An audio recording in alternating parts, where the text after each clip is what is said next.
Poor girl in a wheelchair is ignored at the orphanage until a billionaire arrives and does the unthinkable. Ethan Cole pulled his car up to the St. Jude's Children's Home that Saturday morning. At 38, he had built an empire in the architecture sector. His projects were spread across dozens of cities, and his bank account had more zeros than most people could imagine. But none of that mattered to him at the moment. Wearing jeans and a plain shirt, Ethan grabbed the boxes of construction supplies he'd brought to donate. He could have sent an assistant to do it, but he preferred simple things. It had always been this way, even after he became rich. The director of the children's home, Ms. Clara, greeted him with a tired smile. "Mr. Cole, thank you for coming personally. The children are in the yard. We have quite a few visitors today." Ethan nodded and headed to the back, carrying the boxes. The yard was bustling with activity. Children ran back and forth, shouting and laughing. Visiting couples talked to the little ones, asking questions, taking photos, looking for that special connection. Ethan put the boxes down and watched the scene for a moment. That's when he saw her. In the furthest corner, under an old oak tree, was a small girl in a wheelchair. Blonde hair shimmered under the sunlight. Light-colored eyes looked into nothing with a sadness that didn't belong on a child that age. She held a worn-out teddy bear pressed against her chest. The toy was threadbare, with a ripped ear and its original color almost unrecognizable. Ethan noticed something that deeply bothered him. No visitor approached her. Couples walked nearby, glanced quickly, and moved on. Some didn't even look, as if she didn't exist. The girl wasn't crying, she wasn't asking for attention. She just sat there, quiet, as if she had already accepted that this was how things were. That touched Ethan in an unexpected way. He walked slowly toward her. When he got close, the girl looked up. For a second, she seemed scared. Perhaps she thought he would also leave soon. Ethan crouched down in front of her, meeting her gaze. "Hi," he said softly. "Are you okay?" The girl squeezed the teddy bear tightly against her chest. Her clear eyes studied his face, deciding if she could trust him. She shook her head slowly. No. Ethan waited in silence. He didn't want to rush anything. After a few seconds, the girl spoke again. This time, the words came out with a devastating honesty.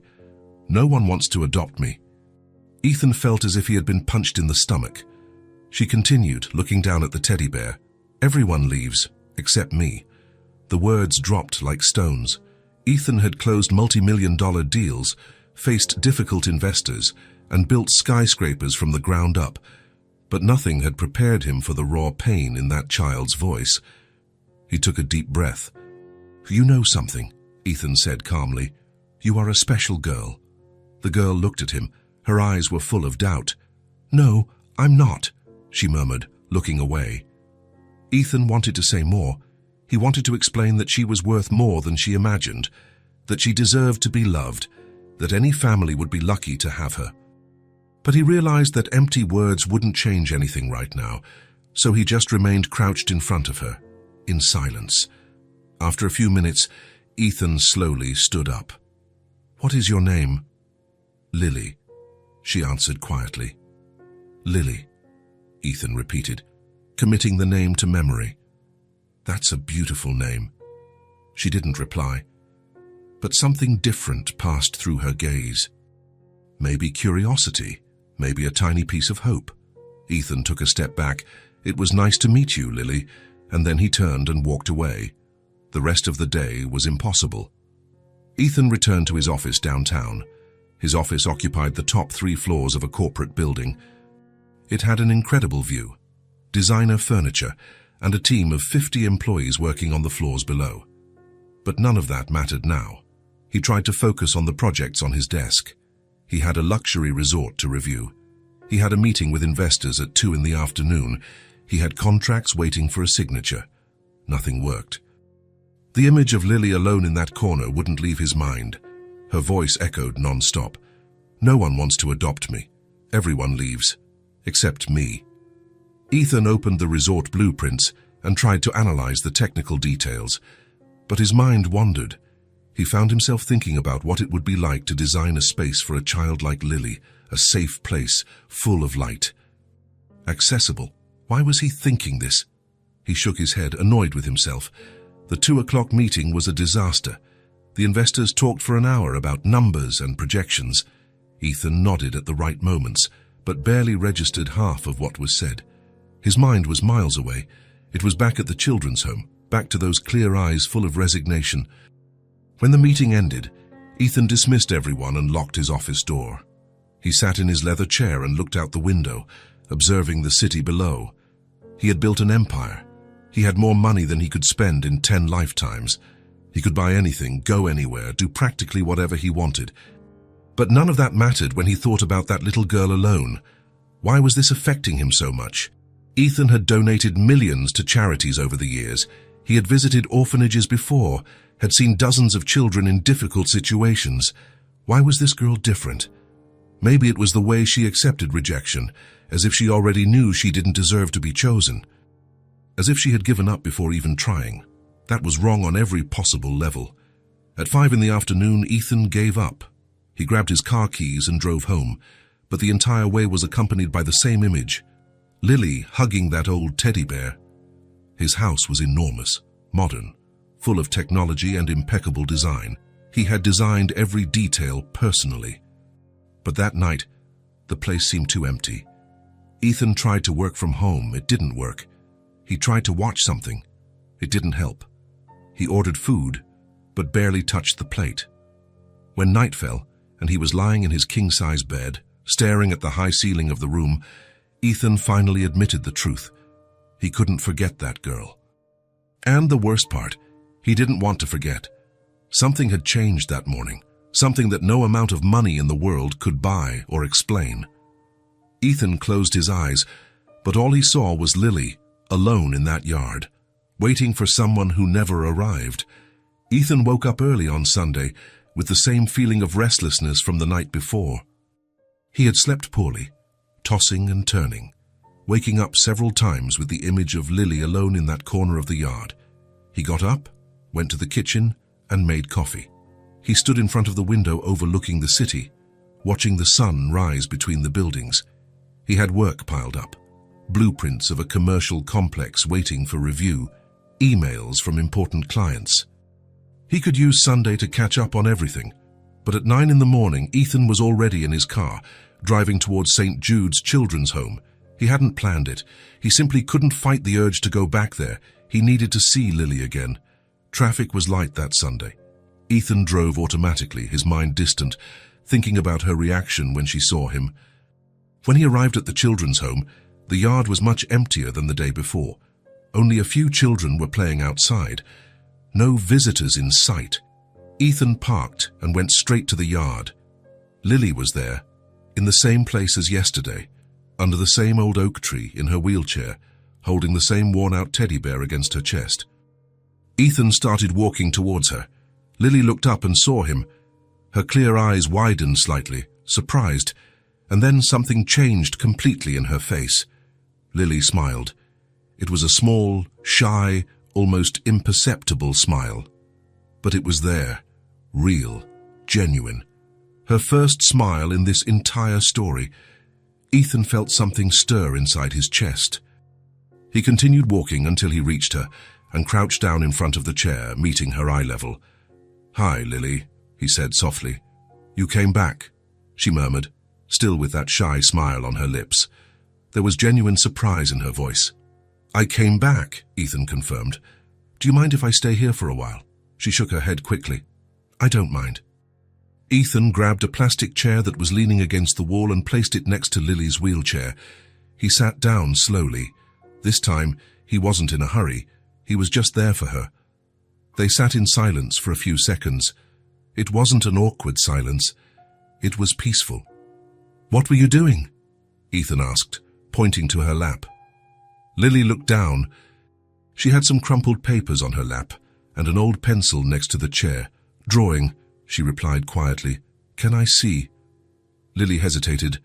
Then, slowly, she picked up one of the papers and held it out to Ethan with both hands, as if giving him something precious. Ethan took the drawing carefully and felt something squeeze in his chest. It was a house. Simple, made with childish pencil strokes, but definitely a house. It had a triangular roof, a door in the center, and several windows, large windows, bigger than normal. The house was surrounded by flowers. There was even a sun in the upper corner of the paper. "Did you draw this?" Ethan asked, impressed. Lily nodded shyly. "I like drawing houses." "Why?" She shrugged. "Because houses are places where people stay together, where they feel safe." She paused. "Where no one leaves." The answer was so innocent and yet so profound that Ethan had to swallow hard. "You draw very well," he said sincerely.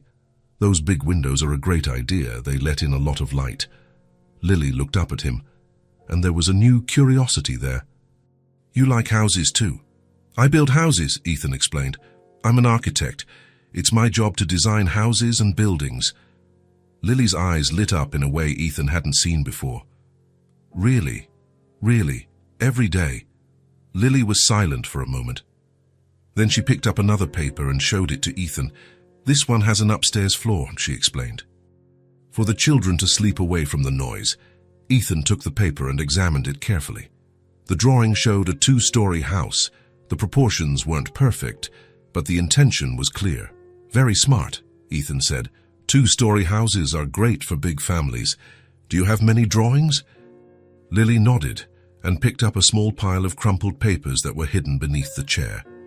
There were at least 10 or 15 drawings. She began to show him each one, explaining the details with contained excitement.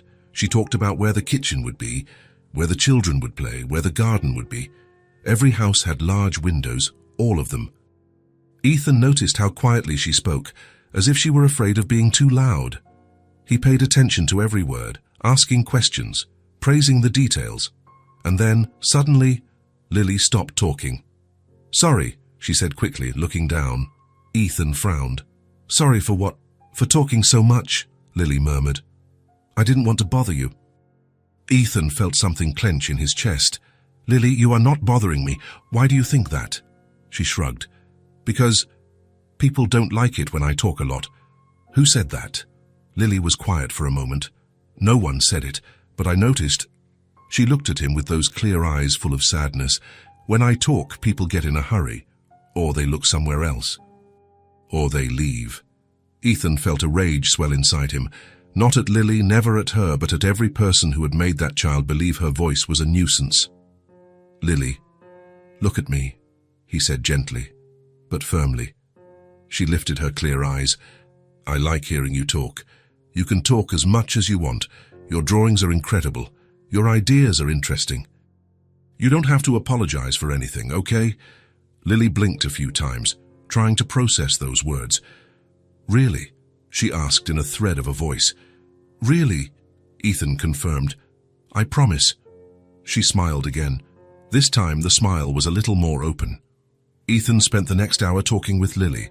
She showed him more drawings, each with its own story.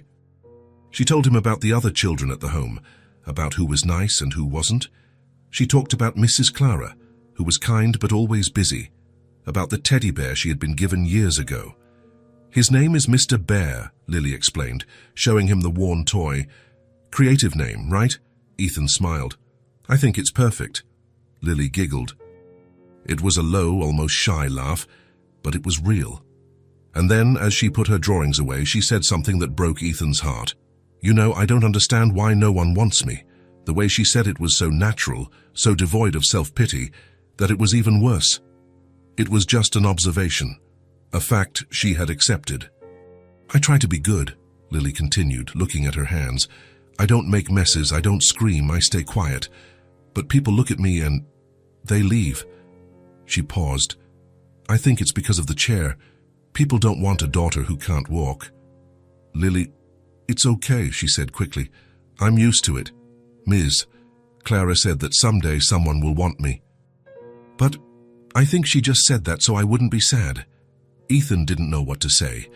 There were no words that could fix years of rejection, so he simply reached out and placed his hand over her small hand. "You are special, Lily. Very special. Anyone with eyes and a heart can see that." He squeezed her hand gently. "The chair doesn't define who you are. You are smart, creative, kind. Any family would be lucky to have you."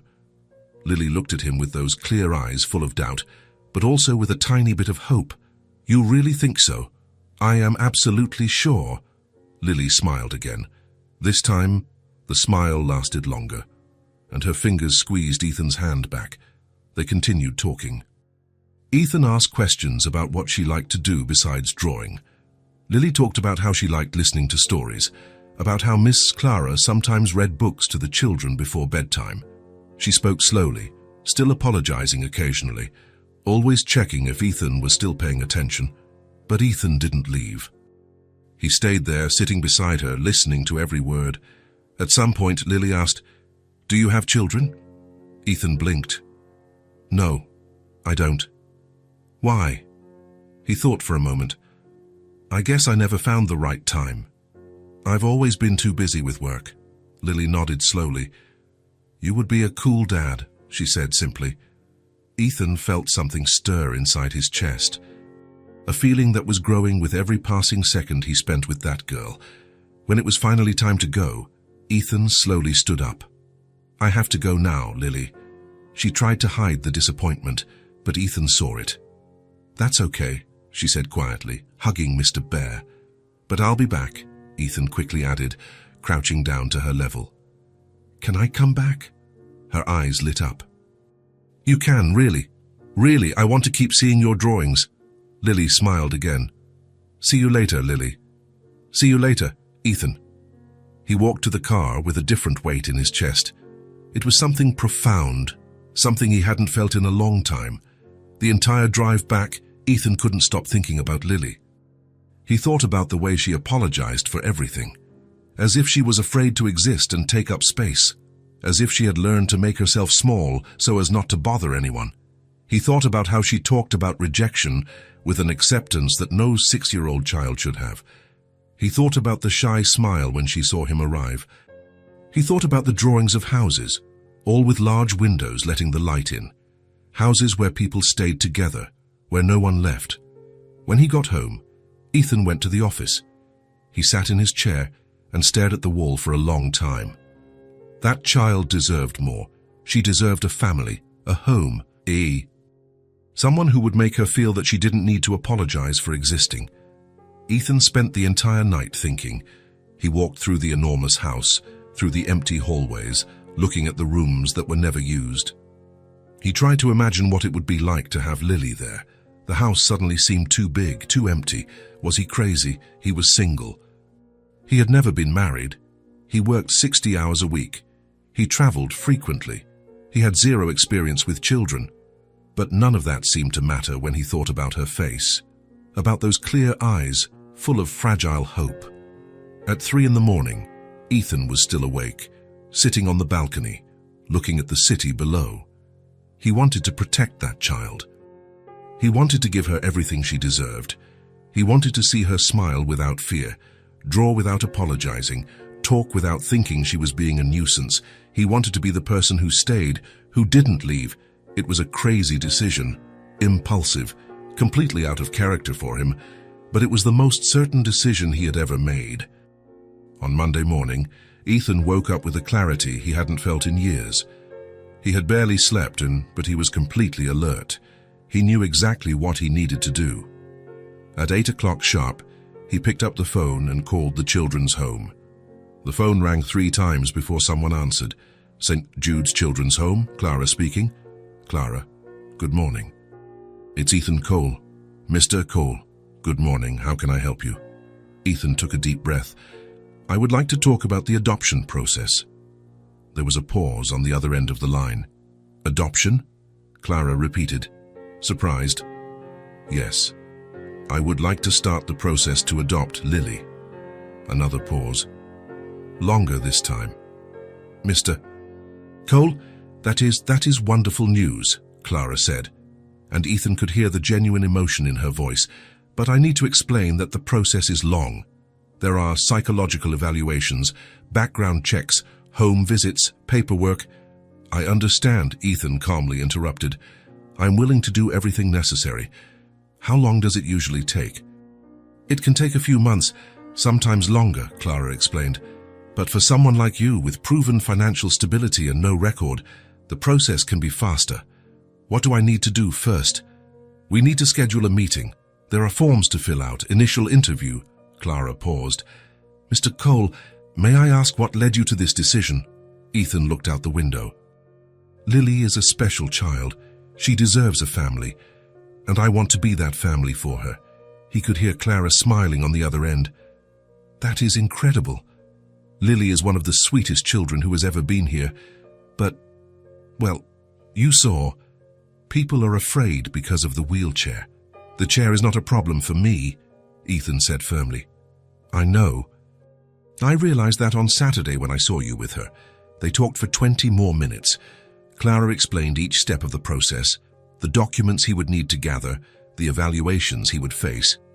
Ethan carefully noted everything down. When he hung up the phone, he sat in silence for a moment. He had made the decision. Now he needed to do everything right. Ethan decided right then and there that he wouldn't tell Lily anything yet. He didn't want to raise her hopes in case something went wrong. Adoptions could be complicated. They could fall through. They could be denied. He didn't want to hurt Lily with empty promises. He didn't want to see that hope in her eyes turn into another disappointment. So he would do everything in silence. He would gather the documents. He would go through the interviews and evaluations. He would wait for the approval of each step, and only then, when he was absolutely sure it would work out, would he tell her. But in the meantime, he would keep visiting. He would continue to be a constant presence in her life. He would keep showing her that he wouldn't leave, because deep in his heart, Ethan already knew a simple truth. Lily had already found a permanent place in his heart, and he would do absolutely anything to give her the home she so deserved. The following weeks turned into a routine that Ethan never imagined having, but which quickly became his favorite part of the day. He visited Lily 3 and sometimes 4 times a week, on Tuesdays, Thursdays, and always on Saturdays. Sometimes he showed up by surprise on Wednesdays too, just to see her face light up when she saw him coming. The adoption process was underway.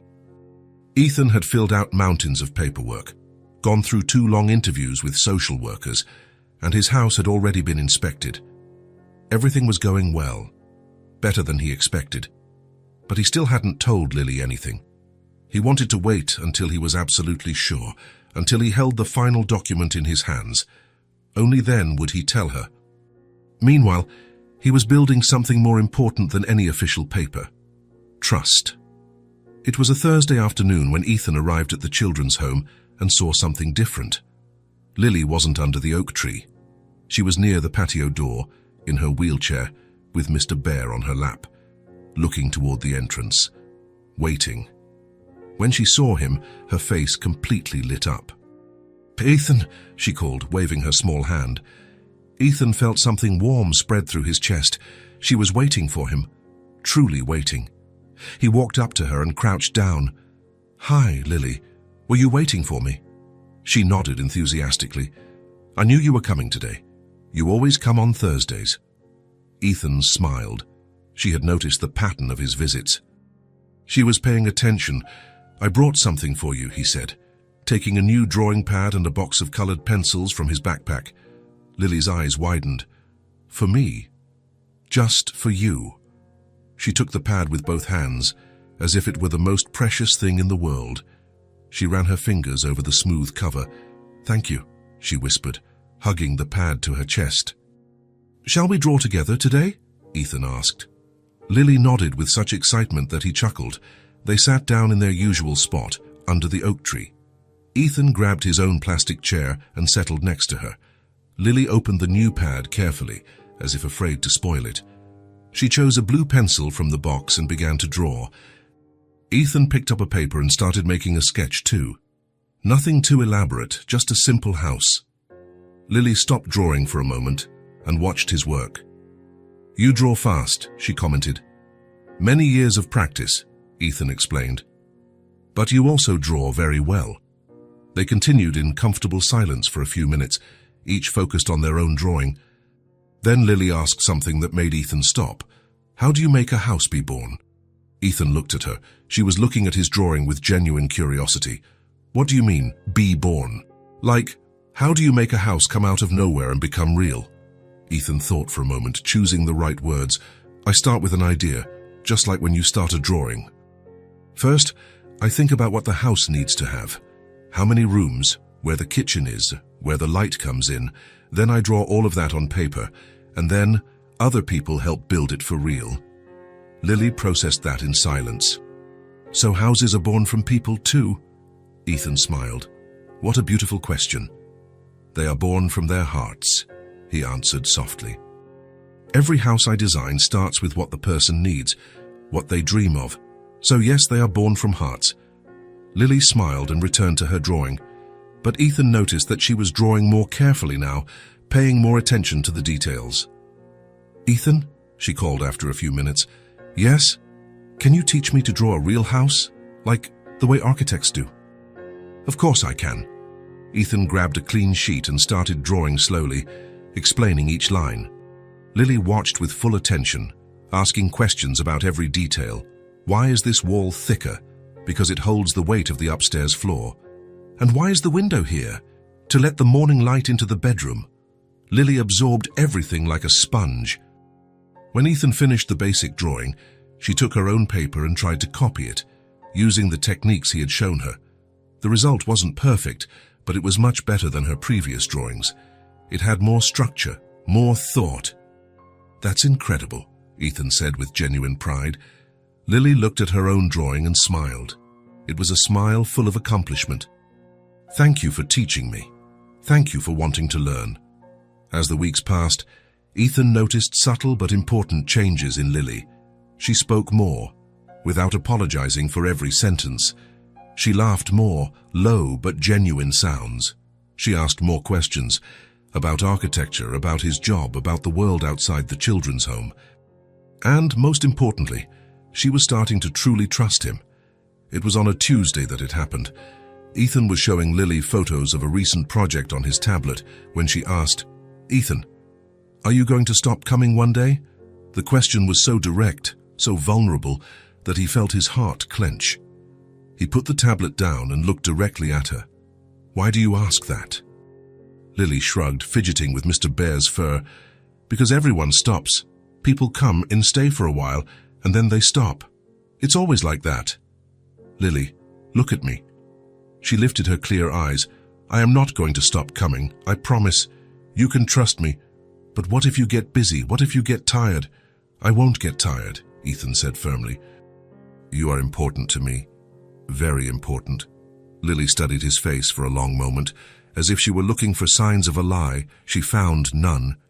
And then, slowly, she held out her small hand. Ethan looked at her hand, then at her face. Lily didn't say anything. She just kept her hand outstretched. Ethan felt a lump in his throat. He reached out his own hand and gently wrapped it around her small one. Lily squeezed, hard, as if she were holding on to something solid for the first time. They stayed like that for a long moment, in silence, hands clasped. They didn't need words. That simple gesture said everything. 2 weeks later, Ethan received the call he had been waiting for. Mr. Cole. It's Clara, from the children's home. Hi, Clara. I have good news.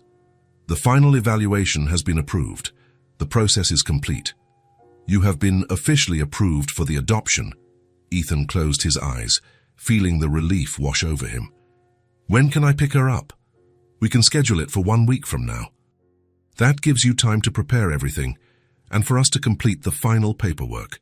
1 week. In 1 week, Lily would officially be his daughter. Perfect, Ethan said, trying to keep his voice steady. Thank you very much, Clara. No, Mr. Cole. Thank you. Lily is going to have the family she has always deserved. When he hung up the phone, Ethan sat in silence for a long time. Then he stood up and went to the guest room at the end of the hall. He had 1 week. 1 week to transform that empty space into the perfect bedroom for Lily. Ethan didn't do things halfway.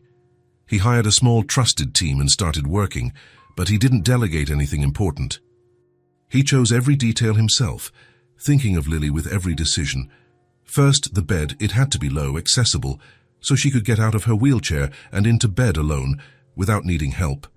Ethan found a perfect platform bed with an ideal height and rounded edges. The colors. Lily deserved something soft, calm, welcoming. Ethan chose light blue and white tones with touches of gold, colors that resembled the sky during the day and the stars at night. Speaking of stars, Ethan hired an expert to install a light system on the ceiling. They weren't simple stickers. They were projections of real stars, constellations that glowed softly when the main lights were turned off. Lily could fall asleep looking at a starry sky every night. The drawing table. This was Ethan's favorite touch. He had a custom-made drawing table built, with an adjustable height, completely accessible for the wheelchair. He bought quality art supplies, pencils, paints, brushes, papers of different textures, everything organized in easy-to-reach drawers. He installed low shelves on the walls, so Lily could reach her own books and toys without help. He placed a soft rug on the floor in case she wanted to play there. He installed lower light switches at the perfect height for her. Everything, absolutely everything, was planned to give Lily independence and comfort. Ethan spent his evenings working in the room, painting details, adjusting furniture, testing the starlights repeatedly until they were perfect. He did this with love. Every brush stroke, every tightened screw, every adjusted detail was an act of love for that girl who had stolen his heart in a matter of days. The night before the day to pick up Lily, Ethan stood in the doorway of the finished room, just observing. It was perfect. The light blue walls created a peaceful environment. The low bed with soft sheets and fluffy blankets looked inviting. The drawing table was positioned near the window to take advantage of the natural light. The shelves had some children's books that Ethan had bought, plus space for all of Lily's drawings, and on the ceiling, the stars waited to shine. Ethan imagined Lily entering there for the first time. He imagined the expression on her face. He imagined the smile. He smiled too, alone there in the hallway. Tomorrow. Tomorrow, he would tell her. Tomorrow, he would bring Lily home. To her home, where she would finally belong, where no one leaves. Ethan leaned against the wall and took a deep breath. His whole life had been about building things, buildings, houses, impressive structures, but this was different. This wasn't about bricks and concrete. It was about building a family, a home, a future, and Ethan was ready, more ready than he had ever been for anything in his life. The next morning, Ethan woke up early. He put on a simple but neat outfit. He had coffee but barely touched the food. The anxiety was a good kind. It was excitement. It was the beginning of everything. At 9 o'clock, he was in the car, driving towards St. Jude's Children's Home, with the final adoption document on the passenger seat, and his heart full of love for a clear-eyed girl who would soon officially be his daughter. Lily had no idea what was about to happen, but Ethan couldn't wait to tell her, to see her face when she found out, to bring her home, to start the life they both deserved, together. Ethan parked the car in front of St. Jude's Children's Home and sat for a moment, just breathing. The final adoption document was carefully folded in the inner pocket of his jacket. He had read and reread that paper so many times in the last 24 hours that he already knew every word by heart. But it wasn't about the paper. It was about what that paper meant. Lily would officially be his daughter, legally, permanently, forever. Ethan took one more deep breath, got out of the car, and walked toward the entrance of the children's home. Clara was waiting for him at the reception. She smiled when she saw him, and there were tears in her eyes. Mr. Cole, today is the big day. Today is the big day, Ethan repeated, feeling his own voice falter a little. Lily is in the yard, as always. She has no idea. I thought it best to let you tell her. Thank you, Clara, for everything. She nodded, discreetly wiping her eyes. Go, she's waiting for you. Ethan walked through the familiar corridor, each step echoing on the old linoleum floor. His heart was beating so hard he could hear his own pulse. When he opened the yard door, he saw her immediately. Lily was under the oak tree, as always, in her wheelchair, with Mr. Bear on her lap, looking at a drawing in the pad Ethan had given her. When she heard the door open, she looked up, her face instantly lit up. "Ethan," she waved, smiling that smile that now came easier, more natural. "You came. I was drawing the house you taught me yesterday, but I think I got the window proportion wrong." She kept talking as Ethan walked slowly toward her, but he barely registered the words. He was absorbing every detail, her blonde hair shining in the morning sun, her clear eyes full of life, the genuine smile, his daughter. Ethan stopped in front of her and crouched down, meeting her eye level, as he had done so many times before. But this time was different. Lily noticed something on his face. "Ethan, is everything okay?" she asked, her voice suddenly worried. Ethan smiled, feeling his own eyes sting. "Everything is more than okay, Lily." He took a deep breath. "Lily, I need to tell you something." She squeezed Mr. Bear to her chest, her eyes wide and attentive. Ethan took her small hand with his. "You know all those times I came to visit you, all the conversations we had, all the drawings we made together." Lily nodded slowly. "I came because you are very special to me, more special than anyone I have ever met in my life." Her eyes filled with confusion and hope at the same time. "And His voice failed. He cleared his throat. "I asked if I could be your family, if I could adopt you, and they said yes." Lily froze completely. She didn't even breathe. "Lily," Ethan said softly, squeezing her hand, "you're coming home with me. Today." The silence that followed seemed to last an eternity. Lily just stared at him, her clear eyes enormous, processing the words, trying to understand if she had heard correctly. "What?" she whispered. "You're going to live with me. I'm going to be your dad. If you want me to... Her voice completely failed her, and then it all happened at once. Lily's face contorted. Her eyes filled with tears that started streaming down her cheeks, but at the same time, she started to laugh, a choked-up laugh, full of raw emotion. She was laughing and crying simultaneously, unable to control either one. "Really?" she managed to ask between sobs and laughs. "Really, truly?" "Really, truly," Ethan confirmed, and now he was crying too. Lily let go of Mr. Bear onto her chair and lunged forward, wrapping her arms around Ethan's neck with unexpected strength for someone so small. She hugged him as if her life depended on it, as if she was afraid he would disappear if she let go.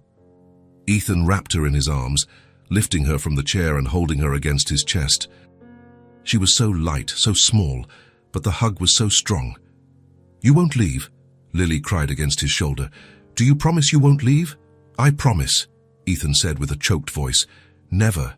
You are my daughter now. Forever." Lily cried louder, squeezing him so hard that Ethan felt every inch of love and fear and hope she carried. They stayed like that for a long time, in the middle of the yard, embraced, crying together. When Lily finally pulled back a little to look at his face, her eyes were red but shining. "Can I call you Dad?" she asked shyly. Ethan felt his heart explode in his chest. "I would love that." Lily smiled through her tears and hugged him again. "Dad," she whispered, testing the word. "My dad." Ethan closed his eyes, holding her against his chest, and for the first time in a long time, he felt he was exactly where he should be. Half an hour later, Ethan was carefully putting Lily into the back seat of the car. Clara had helped gather Lily's few belongings. It wasn't much. Some clothes, the drawing pad, the colored pencils, and of course Mr. Bear, which Lily held tight against her chest as if it were a treasure. The other children had come to say goodbye, some with envy, others with genuine happiness. Lily had waved to everyone, still teary-eyed but smiling. Now, as Ethan adjusted the seatbelt around her, Lily looked out the car window with an expression of wonder. "We're really going," she whispered, more to herself than to him. "We're really going," Ethan confirmed, closing the door gently. He got into the driver's seat, adjusted the rearview mirror, and looked at her through the glass. Lily was sitting up straight, holding Mr. Bear, her enormous eyes absorbing everything. "Ready?" Ethan asked. "Ready," she replied with a nervous smile. Ethan started the car and began to drive. On the way, Lily asked questions about everything. "Is your house big?" "It's reasonable," Ethan replied, smiling. "Does it have a yard?" "No, but it has a big balcony with a view of the city. And does it have a room for me?" Ethan looked at her through the rearview mirror and smiled. "It has a room just for you." Her eyes sparkled.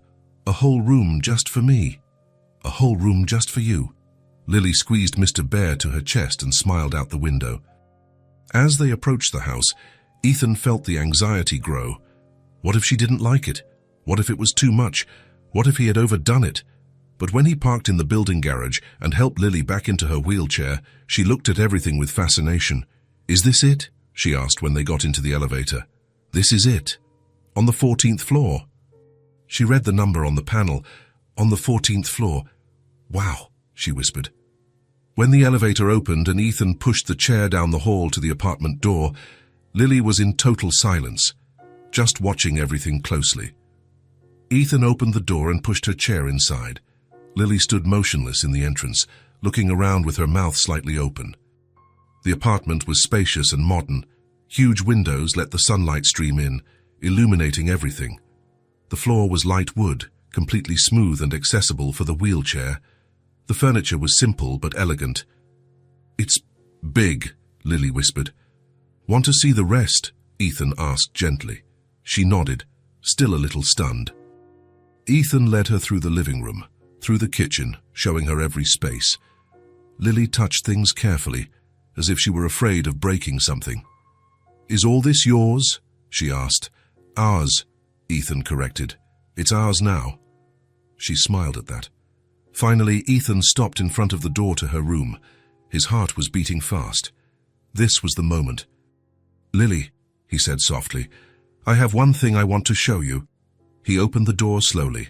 Lily looked inside, and she was completely paralyzed. The room was bathed in the soft afternoon light streaming through the window. The light blue walls created a calm, welcoming environment. The low bed was made up with soft sheets and fluffy pillows. The drawing table near the window had organized art supplies.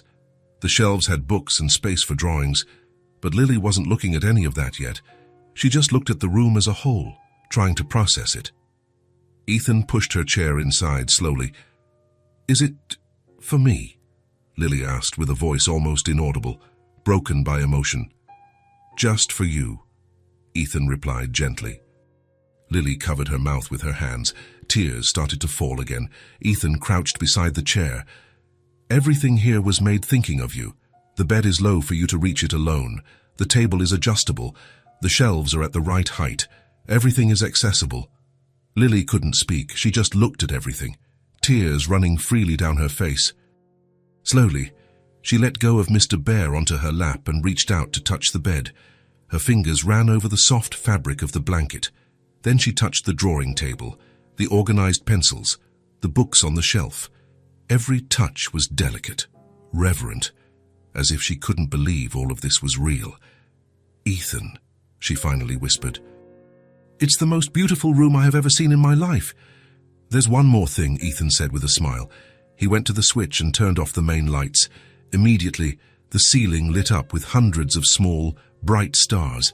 Entire constellations projected onto the white ceiling, creating a perfect night sky. Lily gasped. "Are stars," she whispered, looking up in total awe. "There are stars on the ceiling. For you to look at every night before you sleep," Ethan explained. Lily started crying again, but they were happy tears. She looked at the stars with an expression of pure wonder. No one ever, she couldn't form the sentences. Ethan approached and hugged her from behind, resting his chin lightly on her head. "You deserve all of this and much more," he said softly. "Welcome home, Lily." Lily turned in her chair and hugged Ethan with all the strength she had. "Thank you," she cried. "Thank you, thank you, thank you." Ethan held her, stroking her blonde hair gently. "You don't have to thank me. You're my daughter now. Taking care of you is what I want to do most." They stayed like that for a long time, embracing under the artificial stars, which shone as real as anything Lily had ever seen. That night was magical. Ethan prepared Lily's favorite dinner, simple spaghetti with tomato sauce, which she had mentioned once in their conversations. They ate together at the kitchen table. Lily still looking around every now and then, as if she needed to make sure everything was real. After dinner, Ethan helped Lily get ready for bed. He had bought soft, comfortable pajamas for her. He had adjusted everything in the bathroom to be accessible. When Lily was lying in her new bed, under the soft blanket, with Mr. Bear beside her, Ethan sat on the edge of the bed. "Comfortable?" he asked. "It's the softest bed I've ever laid in," Lily said with a sleepy smile. Ethan smiled and brushed a lock of blonde hair from her face. "If you need anything during the night, you can call me. My room is right down the hall." Okay. Good night, Lily." "Good night, Dad." Ethan felt his heart clench with emotion. He leaned in and gently kissed her forehead. "Good night, sweetheart." He stood up and went to the door, leaving only a small nightlight on. The stars on the ceiling shone softly. "Ethan," her voice called before he left. "Yes. This is real, right? I'm not going to wake up and be back at the children's home." Ethan went back to the bed and crouched down again.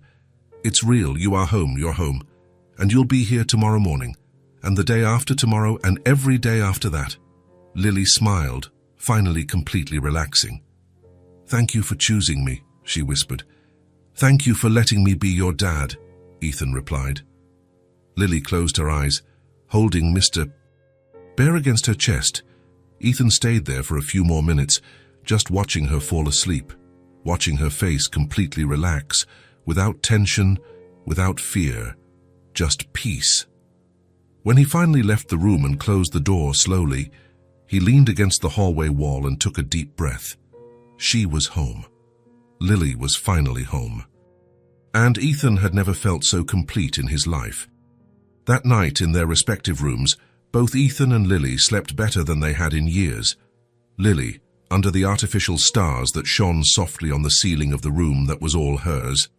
Ethan, with his heart full of peace, knowing that he had done the most important thing he would ever do in his life.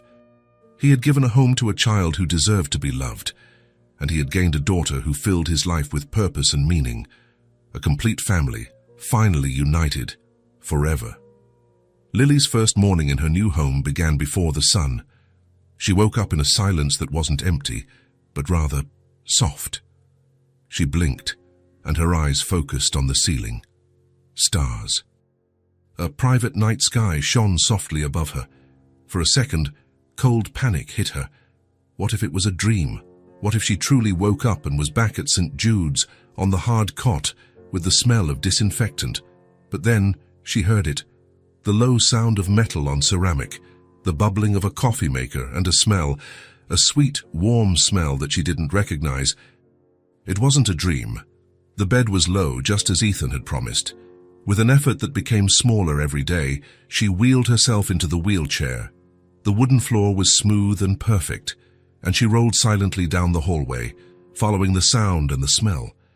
Ethan was in the kitchen, his back to her, wearing a t-shirt and sweatpants. He was focused on a frying pan, and the sweet smell came from there. "Good morning," she said, her voice small in the large apartment. Ethan turned around instantly, and the smile on his face dispelled any remnants of her fear. "Good morning, Em. Sleep well." "I slept with the star," she replied. "I'm glad. Are you hungry? I'm attempting pancakes." Lily rolled closer, curious. She had never eaten pancakes. They ate at the large kitchen table, the morning light flooding the space. Ethan's pancakes were a little crooked and burnt at the edges, but for Lily, it was the best meal of her life. That first breakfast was the foundation of their new routine. A gentle, unhurried routine began to form. Ethan, to the surprise of his entire team, started working predominantly from home. The CEO of one of the country's largest architecture firms now held his meetings via video, with his office door ajar. Mornings were sacred. They started with coffee together. Ethan asked easy questions, like what colors she liked best or what animal she thought was the funniest. Then it was art hour. Lily went to her drawing table in her room with her new pencils and hardcover pad. Ethan brought his laptop to the dining table, just a few feet away, and they worked in a companionable silence. He watched her out of the corner of his eye. He noticed the changes. Lily's strokes on the paper, once timid and light, afraid of making a mistake, were now firmer. She no longer apologized when a pencil tip broke. She simply picked up the sharpener. She started mixing paints, discovering new colors, unafraid of making a mess. In the afternoon came play breaks. Ethan's apartment, once a minimalist, silent sanctuary, now echoed with laughter. Lily's favorite game was the wormhole. Ethan pushed her in the wheelchair at full speed down the long wooden hallway, making tight turns and vroom vroom sounds, always ending with a tickle attack in the living room. The place that was a house was now becoming a home. And with comfort came curiosity. Lily, feeling safe to talk without being a nuisance, began to ask questions, and her focus was on Ethan's mysterious job. "Dad," she called one day. The word still sounded new and shy in her mouth, but she used it with quiet pride. Ethan put down the tablet he was reviewing instantly. "Yes, Em?" She rolled up to him, a drawing in her hand. It was another house. How do you know the house won't fall down when you make a real one?" Ethan blinked, surprised by the depth of the question. "Well," he said, thinking how to explain. "The house has a skeleton just like us. It's the beams and columns. They hold all the weight so the walls don't collapse." "A house skeleton?" She giggled. "Exactly." Seeing the genuine interest in her eyes, Ethan did something impulsive. He went to his office and came back with a large roll of paper. It was a real project, a blueprint of a beach house. He spread it out on the dining table. Lily's eyes widened. It was a sea of blue lines, symbols and numbers. "This is yours. Is it a map?" "Almost. It's a floor plan. It's like looking at the house from above, as without the roof." She traced the thin lines with her finger. "Where is the door?" "Here," Ethan pointed. "And this is the living room. And here." "Windows," Lily interrupted, pointing. "They are very big windows." Ethan smiled. "And why are they big?" "To let the light in," she replied, as if it were the most obvious thing in the world. He felt a lump of pride in his throat. She wasn't just looking, she was seeing. The real moment of connection happened on a rainy Saturday. The rain lashed against the huge windows, and the world outside seemed grey and distant. Ethan decided to organize his home office, which was full of material samples from old projects. Cardboard boxes, mailing tubes, small squares of marble, fabric samples, pieces of packaging foam. It was a pile of expensive trash. Lily rolled in, curious about the mess. "What is all this?" she asked, poking a piece of styrofoam. "Old stuff, mostly," Ethan said, separating what was going for recycling. Lily picked up a cardboard tube that a blueprint had come in and balanced it on top of a small box. "It looks like a tower," she murmured. She picked up another piece of cardboard and propped it up on two smaller boxes. She frowned, concentrated. Ethan stopped organizing and just watched her. She was on the floor, testing the balance of the pieces, creating a small structure. Suddenly, she looked at him, her eyes shining with an idea that had just been born. "Dad?" "Yes, sweetheart. We could make a mini house." Ethan looked at the multi-million-dollar contracts waiting in his email. Then he looked at his daughter on the floor, holding a cardboard tube and a scrap of fabric. There was no choice to be made. He smiled and slid from his office chair to the floor, sitting cross-legged beside her. "A mini house," Ethan repeated. "That's the best idea I've heard all week. Where do we start, Chief Architect?" Lily's face lit up in a way Ethan had never seen. It was the pure joy of creation. "First," Lily said, very serious, picking up an empty shoebox, "we need the walls." The next 2 hours were a glorious chaos. It wasn't a precise architectural model. It was something much better. It was fun. Ethan brought tape, white glue, and blunt scissors. Lily was in complete command. "The door has to be wide, Dad. So the wheelchair can pass," she instructed. Ethan carefully cut it. "And the windows," she exclaimed. "They have to be very big." They used a piece of clear plastic from a package to be the main window. Lily took a scrap of blue fabric and glued it on as curtains. The cardboard tube became a chimney, although Lily insisted it was a tower for looking at the stars. They glued their fingers together. They laughed when the kitchen wall collapsed and they had to rebuild it. Lily drew tiny furniture on scraps of paper and glued them inside. When they finished, they stepped back to admire their work. It was a lovely mess. The glue was still drying, the walls were crooked, and the tower was dangerously leaning to the left. "It's perfect," Lily whispered, awestruck. Ethan looked at the crooked cardboard structure and then at his daughter's face, smeared with glue and happiness. "Yes, Em," he said, his voice thick with emotion. "It's perfect." That rainy afternoon on the office floor, Ethan and Lily didn't just build a cardboard house. They started building something much more lasting. It was the beginning of a creative bond, a secret language of projects and dreams that belonged only to the two of them. Happiness had become the new normal. Their routine was a cocoon of security. Pancake mornings, drawing afternoons, evenings watching animated movies with Lily curled up in a blanket on the sofa. The crooked cardboard mini-house they built now occupied a place of honor on her bedroom shelf. Lily's room, with its stars on the ceiling, was her sanctuary, until the night the past broke down the door. It was 3 a.m. Ethan woke up instantly, his heart pounding. It wasn't a gradual sound, it was a scream. A sharp scream full of pure terror coming from Lily's room. Ethan jumped out of bed and ran down the hallway, almost skidding on the wooden floor. He flung open her bedroom door. Lily was sitting up in bed, her eyes wide and but completely empty. She was shaking violently, clutching Mr. Bear. The stars on the ceiling still shone softly, a mockery of the peace that had been broken. "Dad!" she screamed, even though he was already there.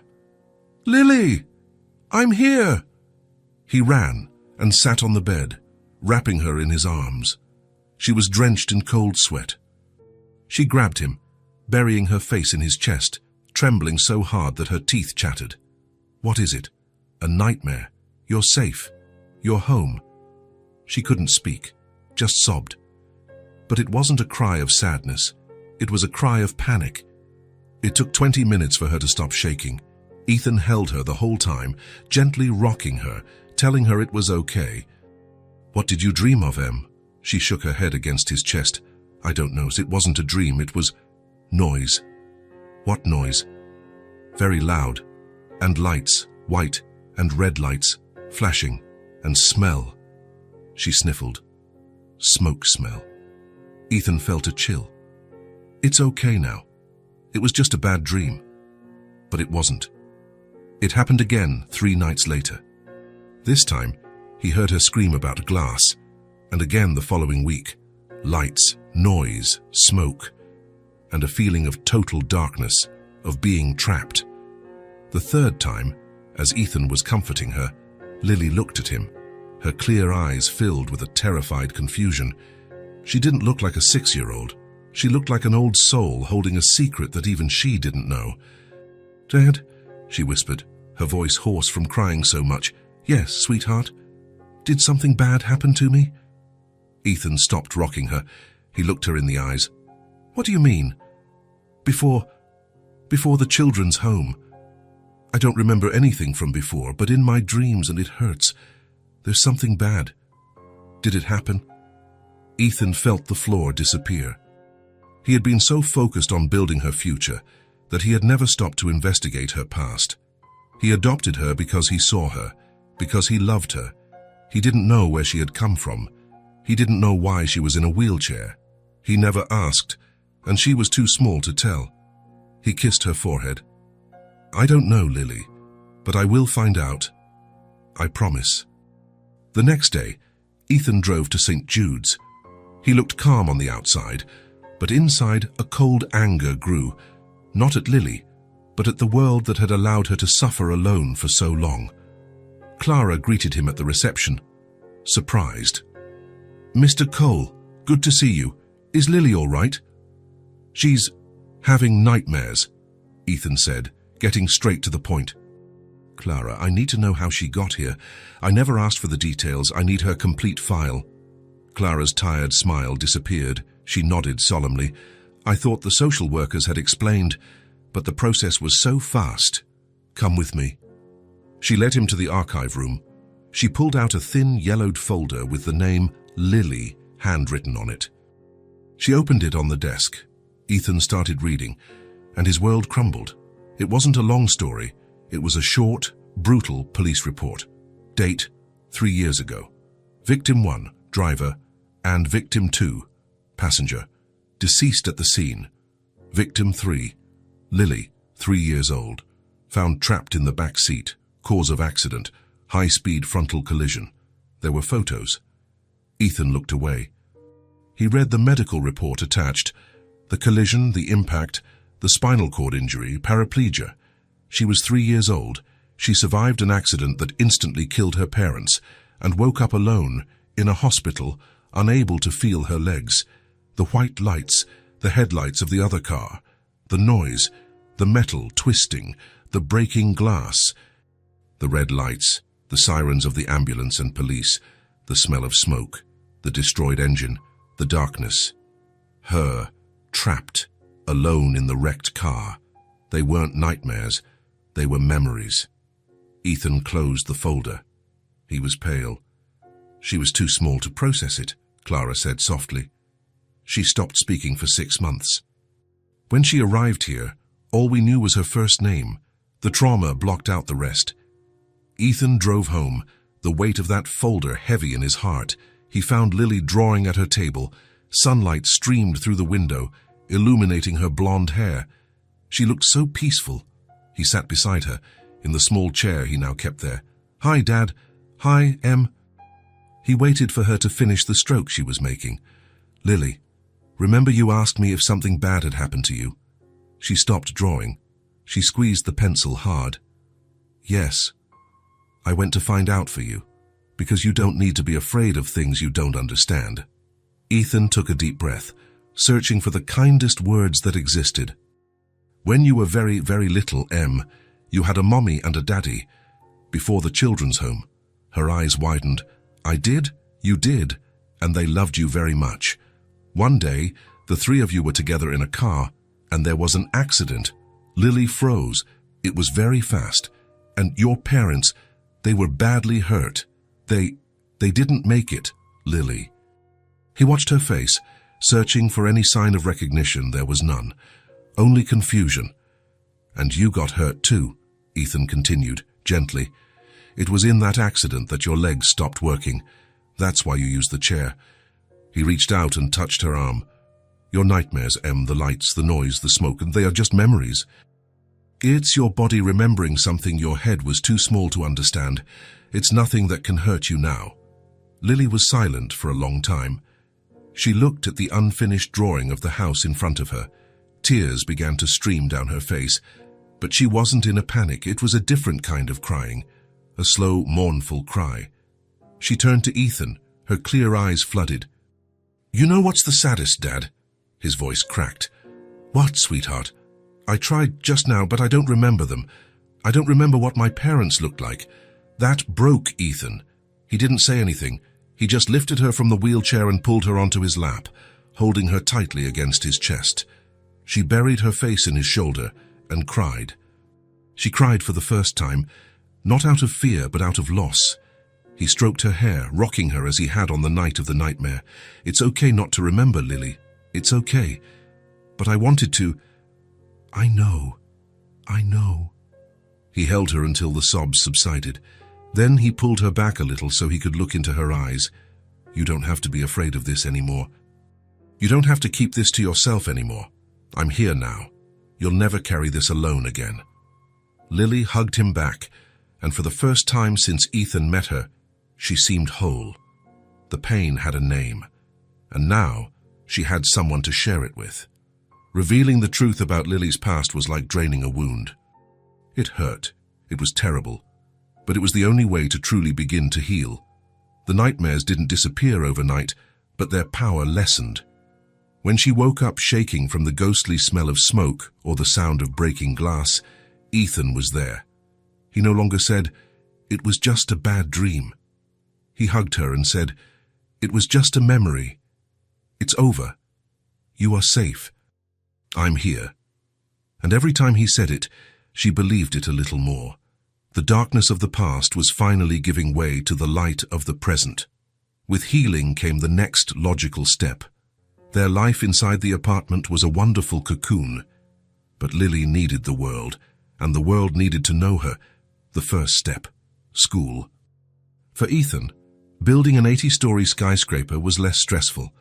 He spent weeks researching, making calls, and visiting campuses.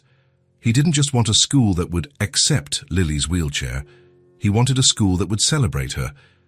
He finally found Westwood Elementary, a private institution known for its arts curriculum and its state-of-the-art accessibility program. On the morning of the visit, Lily was visibly nervous. She held Mr. Bear so tightly that her knuckles were white. "What if they don't like me, Dad?" Ethan knelt in front of her chair, straightening the collar of her jacket. "Lily, it's impossible not to like you. You just need to be yourself. And if you don't like them, we'll go to another one. Deal?" She took a deep breath and nodded. The school was the opposite of St. Jude's. The walls were painted in vibrant colors, and the windows went from floor to ceiling, flooding the hallways with light. There wasn't a single step in sight. Smooth, wide ramps connected all levels. A woman with a warm smile and curly hair was waiting for them at the entrance. "Mr. Cole, and you must be Lily. I'm Teacher Sarah. I'm so excited to finally meet you." Lily hid a little behind Ethan, but gave a small nod. Teacher Sarah didn't address Ethan. She crouched down a bit, speaking directly to Lily. "I hear you're an artist." Lily's eyes lifted. I like to draw." "What a coincidence," the teacher said. "Me too. Come on. I want to show you our room." The first-grade classroom was a paradise. There was a reading nook full of beanbag chairs, a terrarium with a sleepy lizard, and most importantly, a creation corner that took up almost a quarter of the space. There were easels, jars of paint, clay, and a huge, low drawing table, perfectly accessible. "This one here," Teacher Sarah said, lightly tapping the table, "has been waiting for you." Lily rolled up to the art table. She ran her fingers over the smooth wooden surface. She looked at the other children, who were busy with different activities. Some looked at her with curiosity, but none with pity. "Do you think you'd like to draw here?" Ethan asked softly. Lily looked at the teacher, at the art corner, and then at her father. A slow, genuine smile spread across her face. "Can I start today?" Ethan laughed, relief washing over him. "How about Monday?" Lily was enrolled. The first piece of the puzzle of her new life was in place. 2 days later, Ethan decided it was time for the second piece. I'm not working from home today," he said during breakfast. Her face fell slightly. "Oh." "Because," he continued, smiling, "you're coming with me. I want to show you where I really work." Lily's excitement was immediate. She had seen the blueprints, the sketches, but she had never seen the place where the houses were born. The Cole Architecture Office occupied the top 3 floors of the tallest building Ethan had designed downtown. When they entered the marble lobby, Lily looked up at the ceiling that seemed miles away. "Wow." "Just wait," Ethan said. He led her to the private elevator. The elevator went up silently and at high speed. Lily pressed her face against the glass, watching the city shrink below them, the cars looking like ants. "We're flying!" she shouted, laughing. The elevator door opened directly into the office. It was a vast open-plan space, bathed in sunlight streaming through the glass walls. Dozens of people worked at modern white desks. There were huge blueprints hanging on the walls and models everywhere. Intricate, professional models of entire cities, resorts, and futuristic skyscrapers. When Ethan entered, pushing Lily's chair, the office, which had been full of the low hum of conversations and keyboard clicks, became completely silent. Everyone stopped. They had heard the rumors. They had noticed the change in the boss, Mr. Cole, the intense, workaholic and ruthless boss who demanded perfection, now left at 5 in the afternoon. He smiled during conference calls. He had cancelled 3 international trips. Now they saw why. Ethan smiled, feeling prouder than when he won his first international award. "Everyone, good morning. I want to introduce you to the most important person in my life, "This is Lily, my daughter." Lily blushed but waved shyly. A woman with stylish glasses and short hair approached. It was Megan, Ethan's lead designer, a woman known for her brilliance and her intimidating personality. Megan knelt beside Lily's chair, and her stern face melted into pure kindness. "Hi, Lily. I'm Megan. Your dad has told me a lot about you." "You work with him?" Lily asked. "I try to keep up." Megan chuckled. "Your dad is the boss, but I'm the one who chooses the pretty colors." Lily giggled. The ice was broken. The office came back to life, but with a different energy. People came one by one, not to talk to the boss, but to meet his daughter. "Lily, this is Mark. He's the engineer. He makes the house and skeleton so it doesn't fall down," Ethan said. "Like a dinosaur skeleton?" Lily asked. Mark, a big bearded man, laughed out loud. "Exactly." Ethan took her through the model room, where the most expensive and detailed models were kept. Lily was in absolute ecstasy. It was like a magical toy store. She looked at the tiny buildings, the perfect fake trees, the little plastic cars. "Dad, is all this real?" "It will be," Ethan explained. "First, we build small, like our mini-house. That way we can see if we made any mistakes before building the big one." He pointed to a stunning model of a beachfront resort with small blue pools. "Did you design this?" "We designed it," he corrected. I had the idea. Megan chose the colors, Mark made the skeleton, and 50 other people helped put it all together. Lily looked around at all the people working, and then at the model. "So," she said slowly, processing. "A house is like a family. No one builds it alone." Ethan stopped. He looked at her, his heart so full it felt like it would burst. "You are absolutely right, Em. No one builds it alone." He led her to his private office in the corner. It was a huge room with a view that dominated the city. On the main desk, there was a single rolled-out blueprint. Lily rolled up to it. "I know this," she said, excited. "It's a floor plan, and there is the kitchen, and there a very big window." "Exactly," Ethan said, beaming with pride. "This is a new house I'm designing." "Who is it for?" Ethan smiled. "It's still a secret." By the end of the day, Lily knew almost everyone's name. She had helped Megan choose a shade of blue for a hotel lobby and had taught Mark how to draw a Mr. Bear, which he promised to tape to his desk. When they got back to the car, Lily was buzzing. "Dad, your job is the coolest in the world." "You think so? You make houses for people. You make safe places, like you made for me." Ethan swallowed hard, unable to answer. That night, the apartment felt even more like a home. The visit to the office had inspired Lily. After dinner, she rolled over to the corner of the living room where the crooked cardboard mini-house was kept. "Dad," she called. "Yes." "I don't think our house is finished." Ethan smiled. "No. What's missing?" "It's missing a garden." Ethan grabbed the box of new markers and sat down on the floor next to her. "You're right. A house needs a garden." For half an hour, they worked together on their first renovation. Ethan used green construction paper and cut a lawn to fit around the base of the shoebox.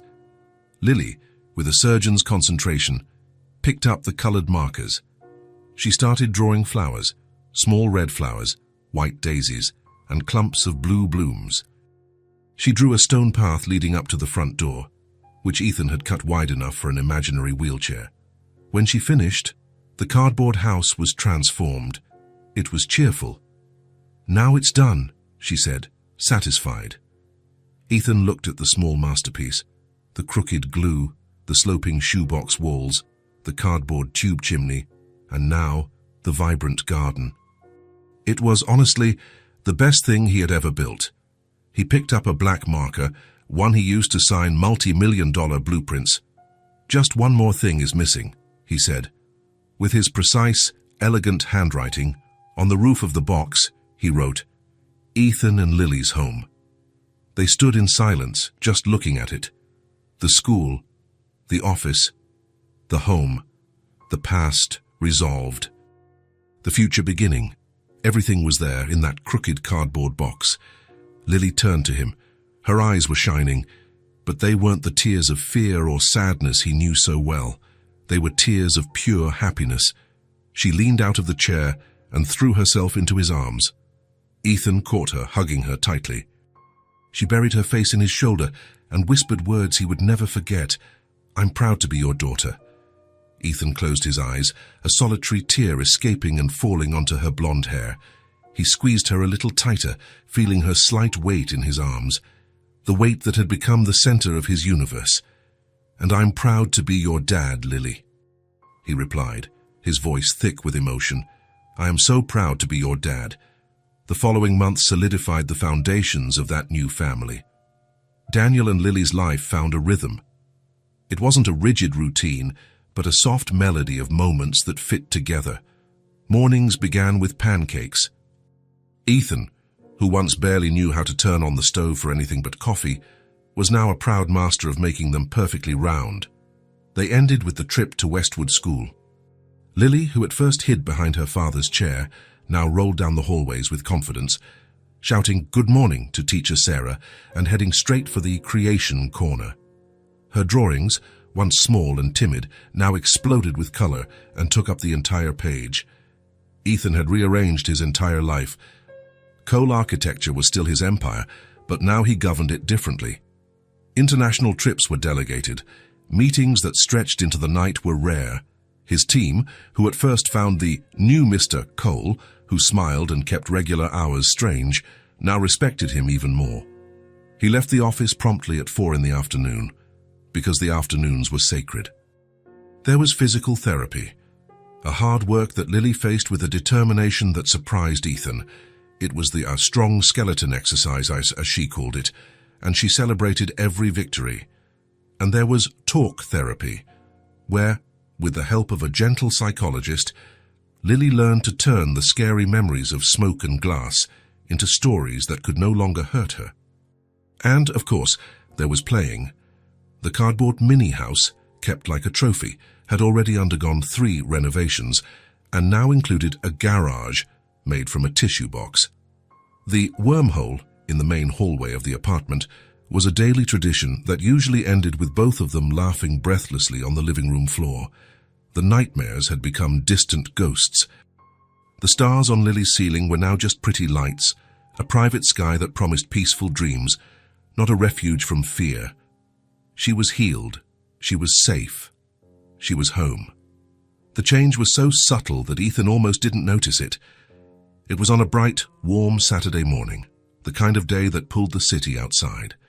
They were on the balcony, Lily drawing the outline of the distant buildings with her new colored pencils, and Ethan pretending to read the newspaper, but actually just watching her. "Dad," she said, without taking her eyes off the paper, her tongue stuck in the corner of her mouth in concentration. "Yes, sweetheart. Today is Park Day." Ethan lowered the newspaper, blinking. She didn't ask. She stated, the park. The place that, for Ethan, had always represented the opposite of that orphanage yard. At St. Jude's, she was an island, watched by visitors. The park was an ocean of people. He had never taken her, afraid that the crowd would scare her or that the curious glances might break the trust they had built. But now, she was asking. "You want to go to the park?" he asked, trying to keep his voice neutral. Lily finally looked at him. There was no fear in her eyes. There was no hesitation. There was only the certainty of a 6-year-old girl who wanted to play. "Yes, I want to go on the swing." Ethan's heart leaped. She wasn't afraid of the world. "All right, let's go to the park." An hour later, they were there. The park was full of life. Children screaming, dogs barking, families picnicking. Ethan felt a pang of protective anxiety, but Lily seemed perfectly calm. She guided the wheelchair over the gravel path with skill, as if she knew the place. Some children looked. Some adults gave a second glance, but Lily didn't notice, or maybe she simply didn't care. She wasn't looking down at her own lap as she did under that old tree. She was looking up, at the sky, at the treetops. They found the playground area, which, to Ethan's relief, was modern and accessible. There was an adapted swing with a secure seat and access ramp. Ethan transferred her from the chair to the swing and fastened the belts. "Ready?" he asked. "Hiya, Dad," she giggled, before he even started. Ethan pushed her.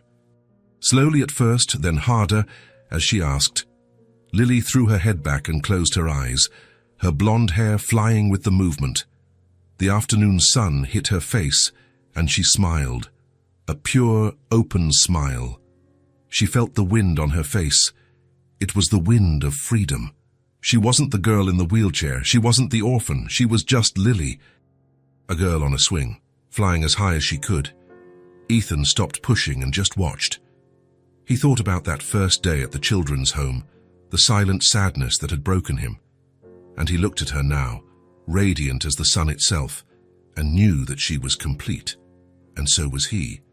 That night, the apartment was silent. It was a good kind of tired, the fatigue of a day full of sunshine and laughter. Lily had showered and eaten dinner, but seemed thoughtful. Ethan found her in her room, but she wasn't in bed. She was standing in front of her bookshelf, where Ethan and Lily's home was on display of honor. She was touching the crooked cardboard tube chimney. "Dad?" she called softly, still with her back to him. Ethan leaned against the doorframe. "I'm here, Em." She turned around, her eyes serious, filled with an intensity he recognized. It was the same intensity he saw in the mirror before a major project. "In your office, you build real houses. Today at the park, someone built those swings. We built this cardboard house." She paused, gathering her thoughts. "Can I build things too?" The question hit him with the force of a revelation. It wasn't a question about playing. It was a question about purpose, about the future. Ethan entered the room and knelt beside her chair, so they could look at the crooked model together. "Lily," he said, his voice full of emotion, "you already build things. You helped me build this house. You helped me choose the colors in Megan's office. You helped me, more than anything, build this family." He placed his hand over hers, on top of the cardboard roof. "But yes, you can build buildings, bridges, parks, anything you want. Architecture doesn't happen in the legs, Em. It happens here." He gently touched her head. "And it happens here." He touched the center of her chest. "And you have more heart and more brilliant ideas than anyone I know." He looked into her eyes and gave the smile that was now reserved just for her. "You can build anything you want." Lily smiled, a slow smile, full of understanding. She no longer needed to ask. She now knew. Later, the nighttime routine was complete. Pajamas on, teeth brushed. The apartment was bathed in the soft light of evening. Ethan tucked Lily into bed, pulling the soft blanket up to her chin. Mr. Bear was settled beside the pillow. The stars on the ceiling shone softly. "Good night, sweetheart," he said, leaning in to kiss her forehead. He straightened up to leave, but her voice stopped him at the door. "Ethan," he stopped. She rarely called him that. It was the name she used when something was very, very important. He turned around. "Yes, sweetheart." Lily didn't say anything. She just opened her arms. An invitation, a summary of everything. Ethan felt a lump in his throat. He went back and sat on the edge of the bed. He pulled her into a hug, and she wrapped around him with all her strength. He held her, her face buried in his chest, and he rested his chin on the top of her head, breathing in the smell of baby soap and home. The hug contained everything: the park, the promise, the conquered nightmares, the cardboard houses, and the real houses they would one day build. Lily sighed, a sound of pure peace, and her body relaxed in his arms, the day's tiredness finally winning. She fell asleep there, safe in his embrace. Ethan didn't let go. He stayed there, sitting on her bed, holding his daughter. He looked up at the ceiling, at the private night sky he had created for her. The stars gently illuminated the final scene: the billionaire who had everything and had nothing, and the girl who had nothing and became everything. With her comforting weight in his arms, Ethan closed his eyes, his heart full and peaceful. And there, under the glow of 1,000 artificial suns, they fell asleep in peace, a complete family forever. If this story touched your heart, subscribe to the channel and turn on notifications so you don't miss the next ones. Leave a like, because it helps this story get recommended to more people. See you in the next story.